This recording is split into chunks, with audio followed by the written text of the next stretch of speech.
GrowCFO is where finance leaders grow together. Join thousands of like-minded professionals using GrowCFO to access the combined knowledge and experience of the finance leader community. You can join us today, growcfo.net. Hello and welcome to the GrowCFO Show. I'm your host, Kevin Appleby. And today I've got with me Luigi Testa, who is a very experienced CFO from LinkSquares. Luigi, welcome to the GrowCFO Show. Thanks, Kevin. It's great to be here. Appreciate the time. Luigi, tell us something about you. You've obviously had a journey that's got you to CFO, got you to LinkSquares. Give us a flavor of what's been involved.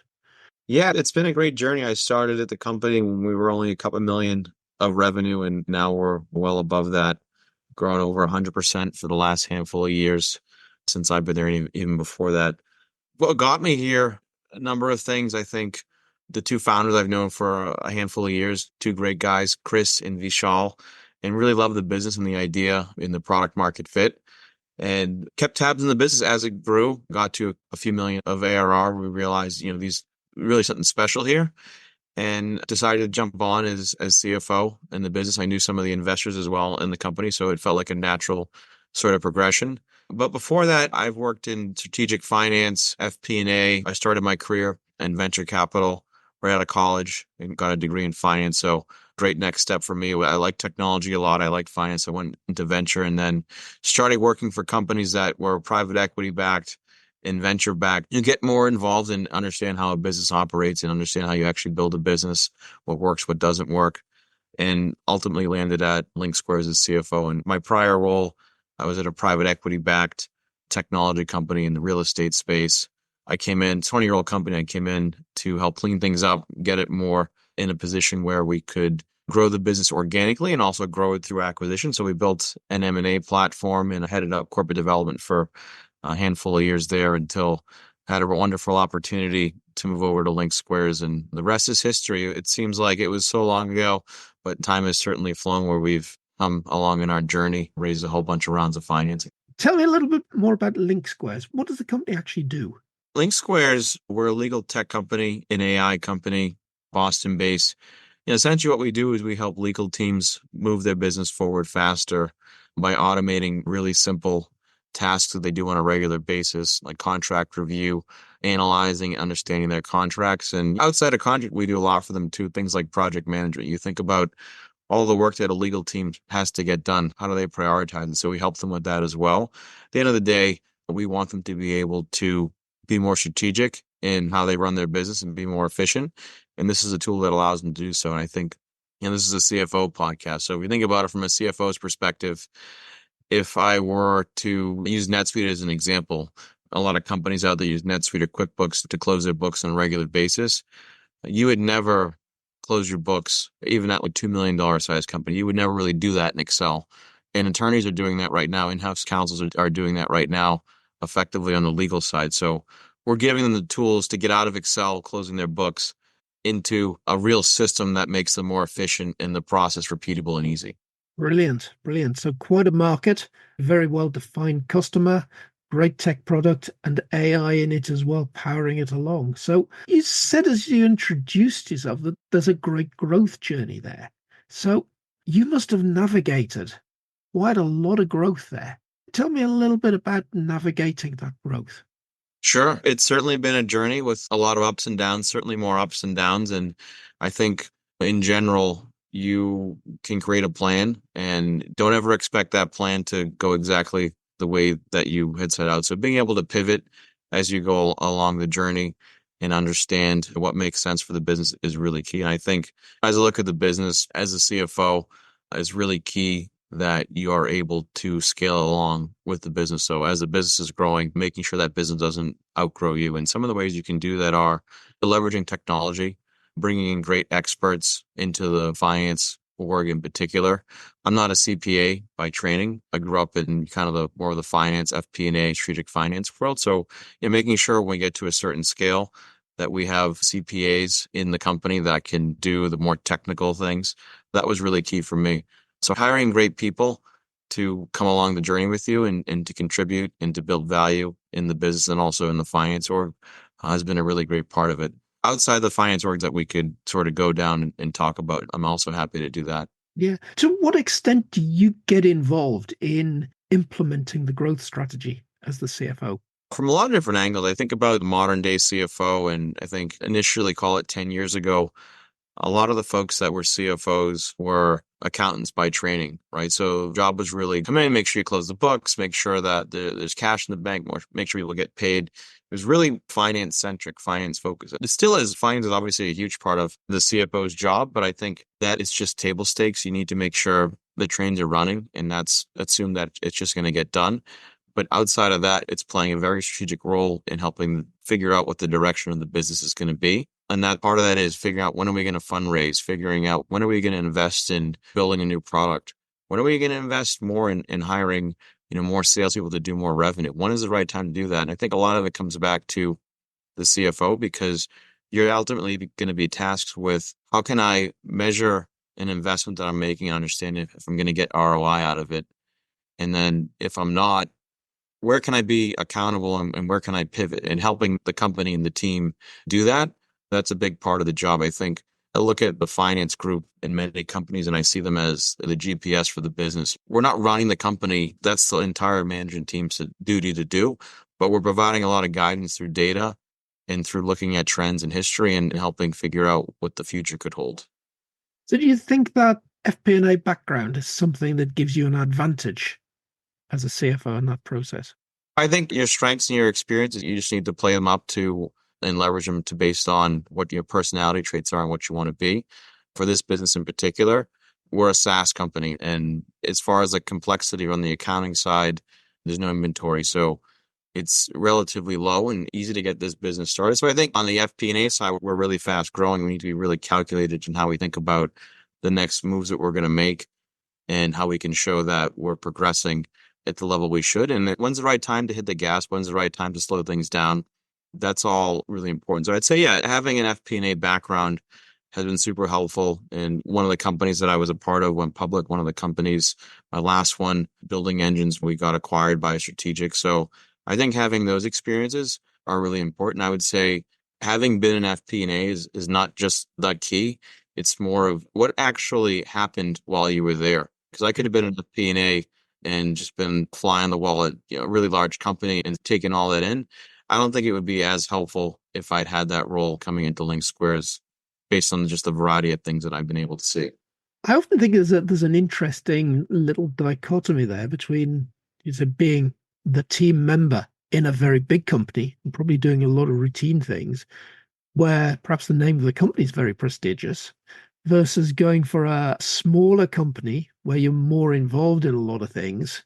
I think you see more of those experiences that shape you. Absolutely. Yeah, I agree. I think it's certainly about what kind of experience you've had.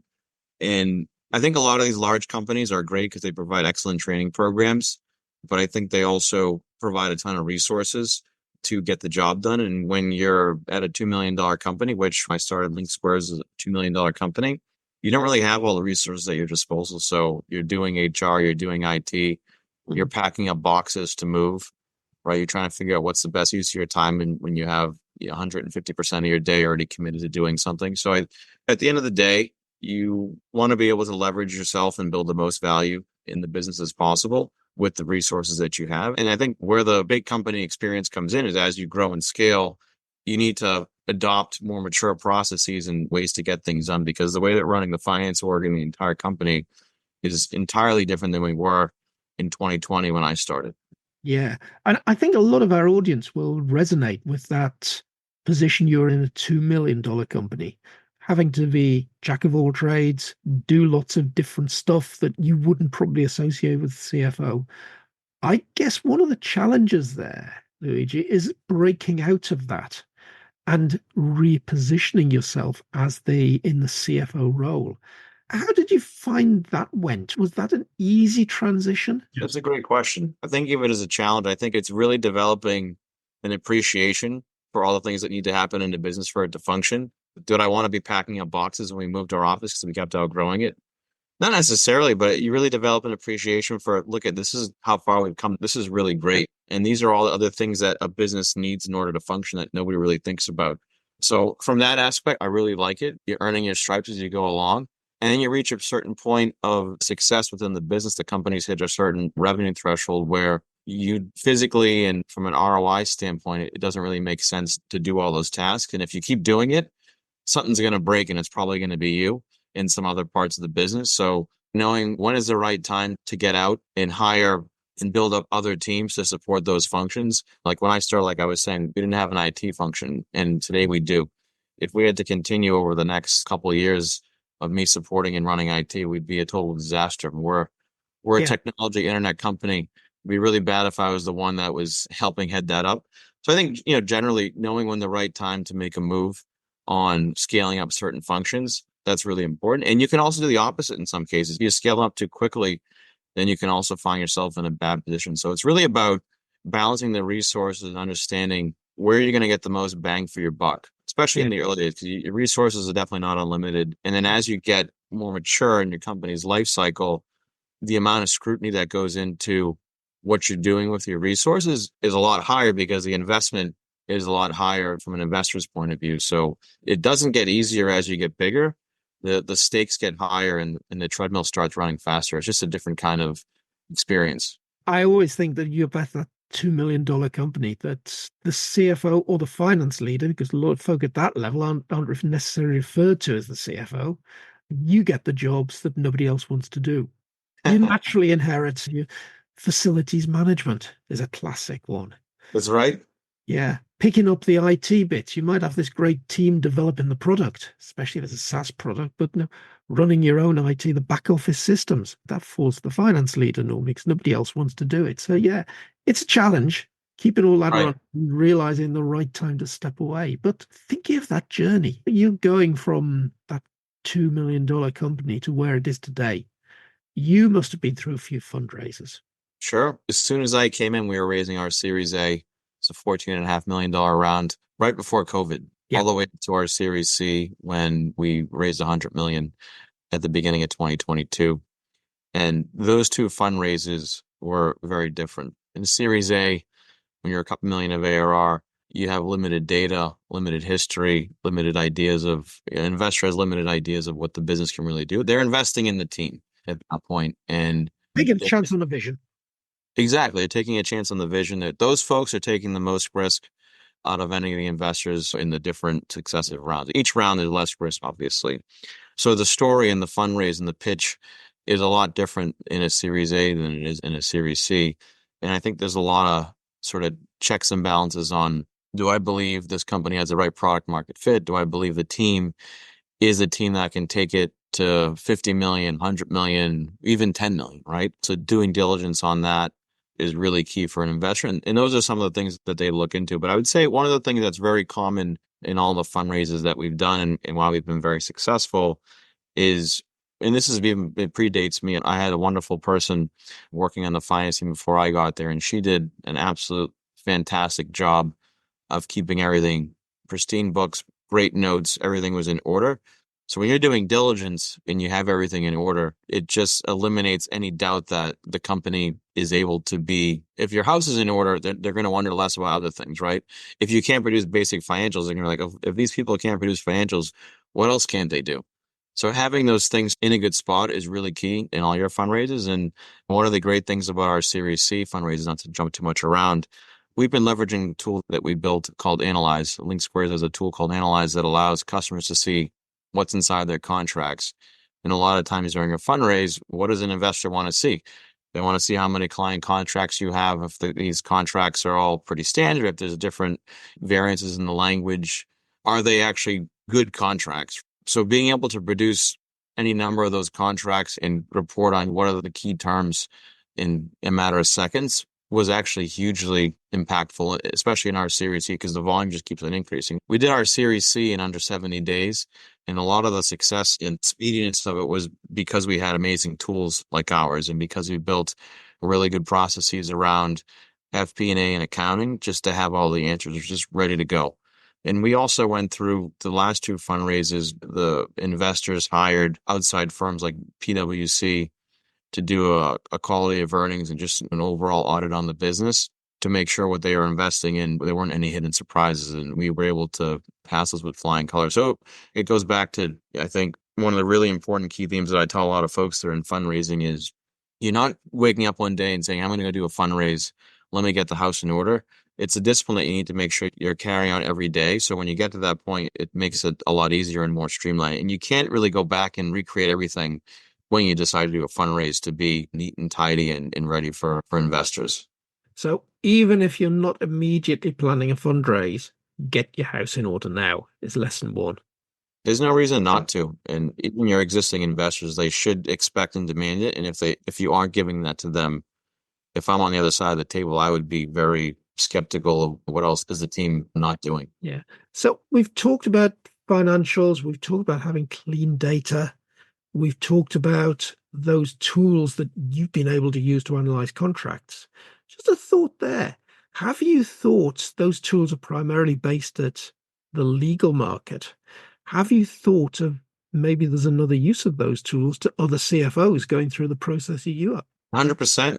I wouldn't be a good CFO of a legal tech company if I didn't think that. And we're actually using the tools in finance to run things like procurement. And a lot of times when we get to right now is a really competitive time in the software industry. A lot of companies are doing budget cuts. So ultimately, a lot of times it comes down to the CFO signing off on something from our customers wanting to do business with us. And occasionally I'll get on the phone with one of the CFOs that we're working with and have to talk about what other areas besides just legal can this product serve. And I go down the path of how do we use it? Well, fundraising, it's hugely important, but day to day, we use it for procurement. How are we signing up vendors? How are we making sure vendors are legitimate? How are we making sure we have all the right payment terms? How do we make it like a great assembly line of how to get a contract signed? So not just from a legal standpoint, but from a finance standpoint, we want to make sure if somebody's requesting something, say in sales, they want to add 10 new tools, how do we know it's in the budget or not? If it's not in the budget, then we're not going to approve it. But things are moving fast when you're growing really fast, and it's easy to forget things. But if you have a really well built out process and you're leveraging tools like we leverage LinkSquares, it makes things a lot easier. So I love using it for procurement. It actually, from an efficiency standpoint, we can get a lot further. Instead of investing in more headcount, we're leveraging technology, and that will certainly scale as the business grows. So 70 days start to finish for a Series C. Yeah. That's impressive. Now, go back to before that 70 days started ticking. Were you already building relationships up, communicating with the potential investors? Tell me a little bit about that process. As I think about becoming a CFO and how did I get there and what's a great path, this will connect in a second here. I think if you're not spending time investing in your network and networking, you're making a huge mistake.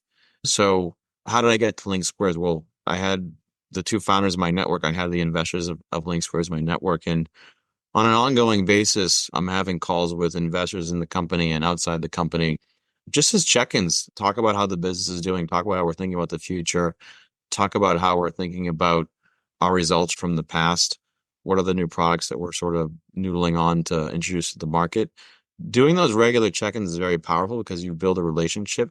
And then when you're ready to raise that round of financing, you're not just calling a bunch of folks cold and ask them to write you a check. You have a relationship. So in some cases that they're coming to me and saying, hey, is now the right time? Can we talk about writing you a check?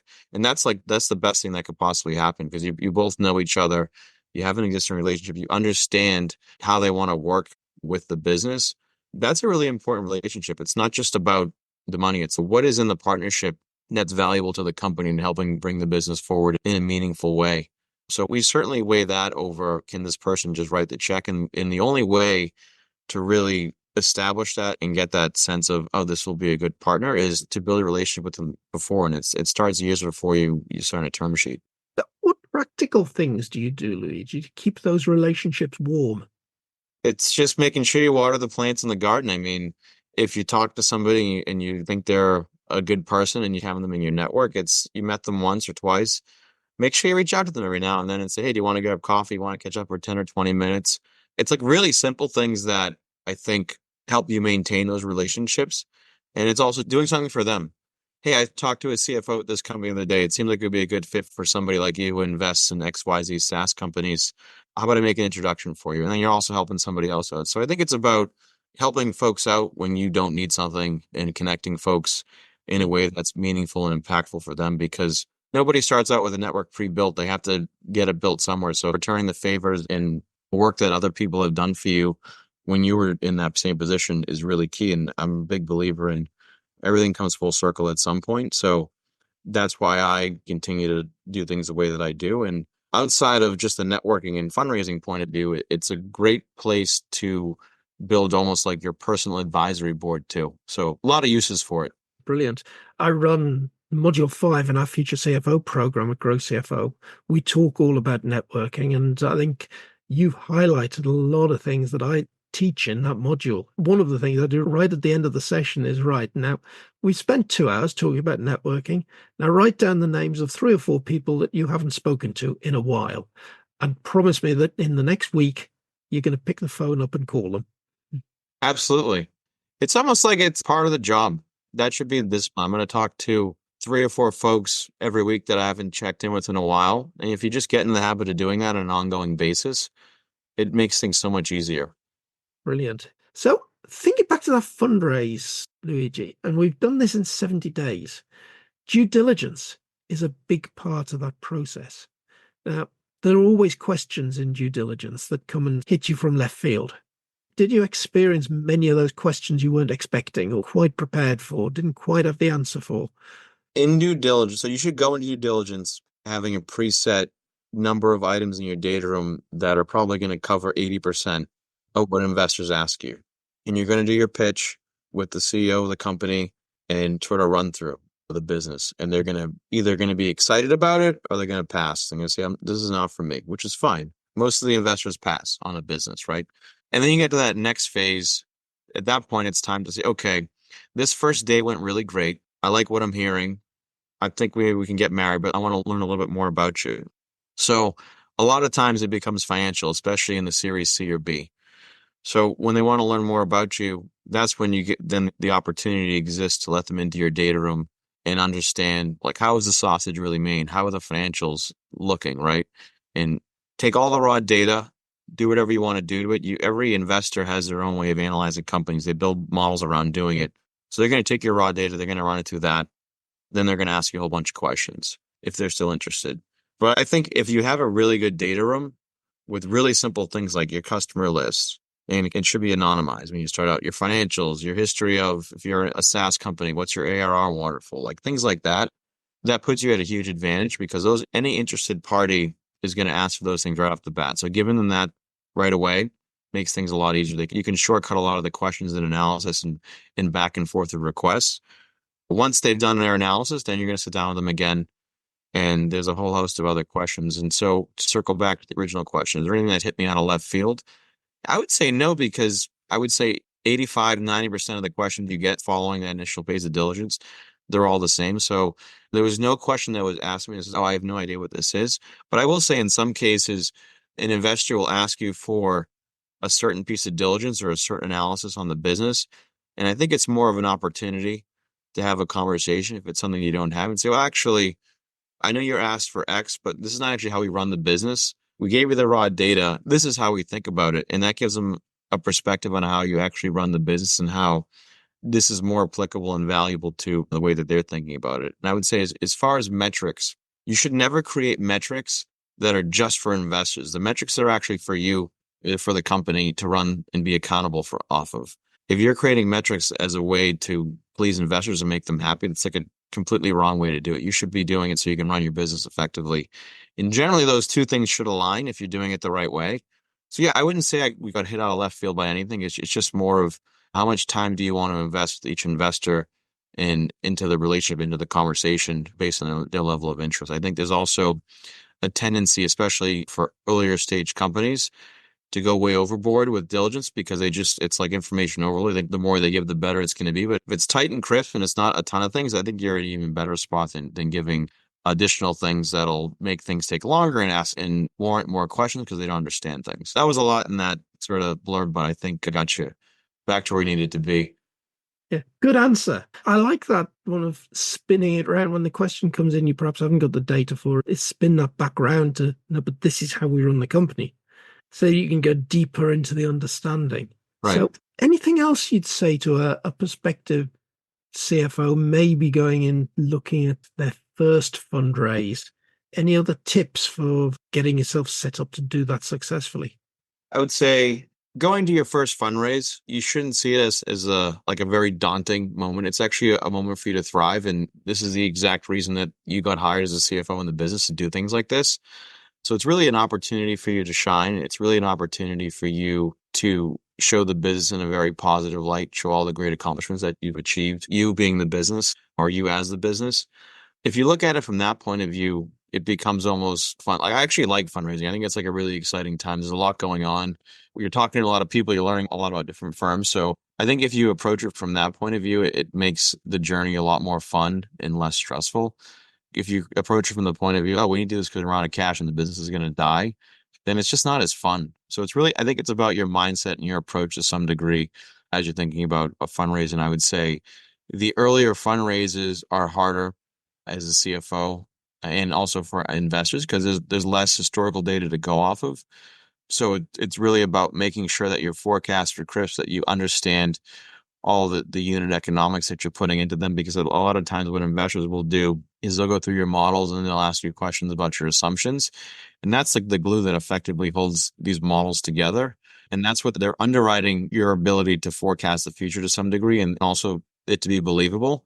So to the extent that you can do that, I think it's really key. And in a lot of cases in early stage fundraising, you don't necessarily know, but you can get to a lot of these assumptions by using good logic. And that's what investors are looking for, is making sure that you have good logic and you have good business acumen to run the business, because they do know like a 5-year forecast for a Series A company, the likelihood of you hitting that 5-year forecast is pretty close to zero at the end of the day. But it's, do you have the right logic and discipline to get there and then to pivot it as you go along? And that's what you're also demonstrating during your fund. I'd say at the state the global economy's in and uncertainty and so on, you're very unlikely to get much beyond the first year of that forecast. Even for a big company, forecast gives you a view, gives you a set of assumptions that are valid at the moment, and maybe allows you to say, well, look, these are the things that might happen. This is where we might have to pivot, so on and so forth. Yeah.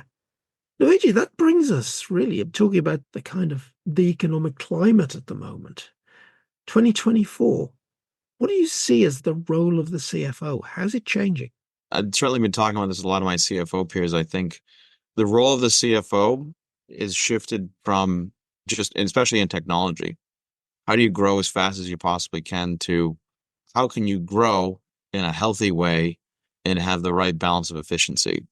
And the companies that can do that will get rewarded the most.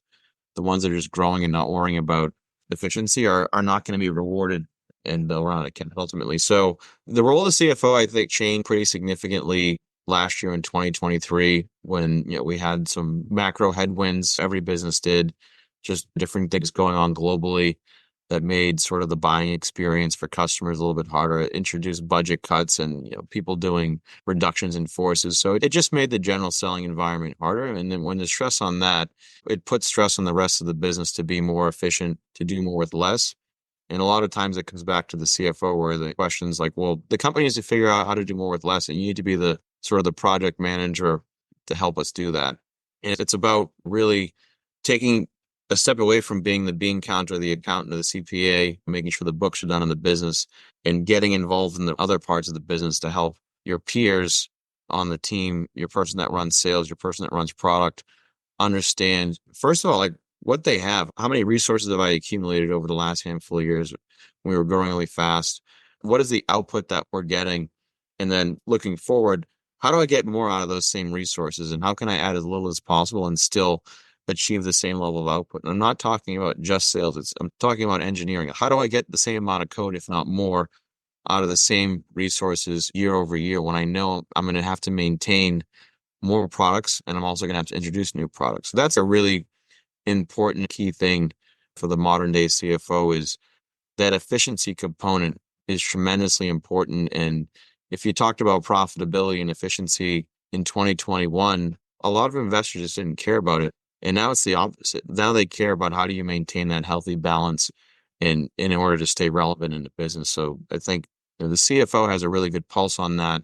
As you're talking to investors, you're able to see the numbers, and more importantly, not just seeing the numbers, but what story does it tell in the long term, and what trajectory are we putting ourselves on?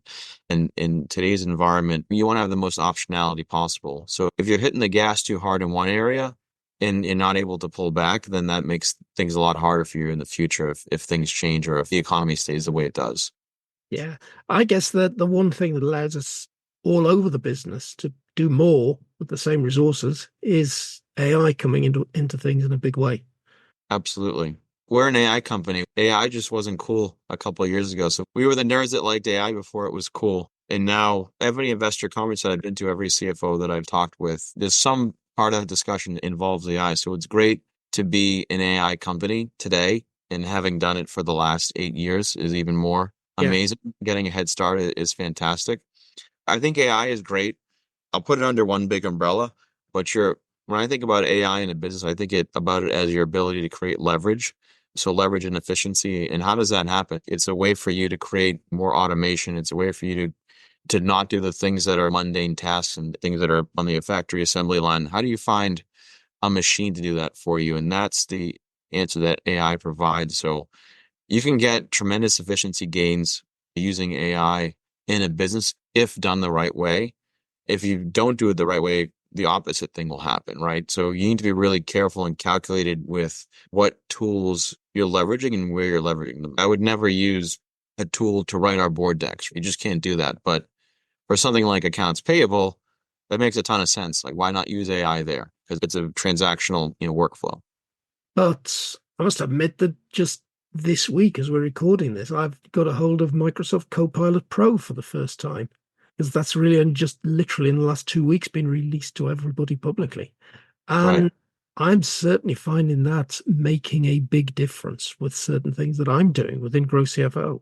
And literally today, writing a briefing document for our next best practice accelerator, it was lovely not to necessarily start with a blank document, that at least you could say to some prompt, oh, this is roughly what I want to write. Can you give me a first draft, please? Absolutely. Yes, It's all about being able to elevate your stats a little bit and get some time back to work on more important things, right? absolutely. Yeah. So where do you think you'll be in the next 12, 24 months, Luigi? You see much difference in your role coming up? I think we'll continue along the path of creating more efficiency and using that efficiency to get more leverage out of the business. But I think for me personally, it's about understanding like what are those levers and what are the things that I need to track and what are the things in the future that are going to change that I should be looking at and understanding it as far as leading indicators to where we should be hitting the gas harder, where we should be trying to find more efficiency.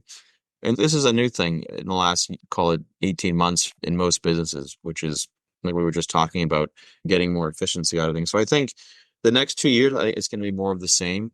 And especially as a company matures, it's not about creating a couple $1 million of ARR, then 4 or 5. It's about, okay, you have this great business, you have this great sales team that the company has built and scaled. How do you continue to scale that part of the business and make sure that you don't hit sort of a terminal velocity of only being able to do the same output year over year? How do you continue to grow it, but grow it in an efficient and healthy way? Because at the end of the day, like a lot of tech companies, especially in the early days, they're losing money. Investors are not investing in a business because they want it to lose money for years and years. At some point, it needs to be a profitable business. So how do you pivot the business at some point in the future to get to that point? I can see that's certainly something that LinkSquares we think about. The market for us, for LinkSquares in particular, is a huge market. Every company in the world has contracts. So therefore, any company could be a customer of ours. So we want to capture as much of that market as we possibly can. And there's no intention to slow things down so much that we can't continue to grow and keep capturing the market. But we do need to make sure that we are able to leverage efficiency, and that's to tie it back. That's something that I'm going to continue to focus on, and that I think our investors, current and future, will be very focused on. So it does tie back to how can you deliver the most enterprise value for the business as you grow, as you progress through your states of maturity. Part of that is what is the market demanding and asking for, and part of it is what is the right thing to do for the business today, and then that's going to change next year. It's going to probably change the year after. Luigi, brilliant. Exciting times. Absolutely. Every success in all of that. And Luigi, thank you very much for being this week's guest on the GrowCFO Show. It was my pleasure. I really appreciate the time, Kevin. It was great to chat with you, and I look forward to hearing about this after.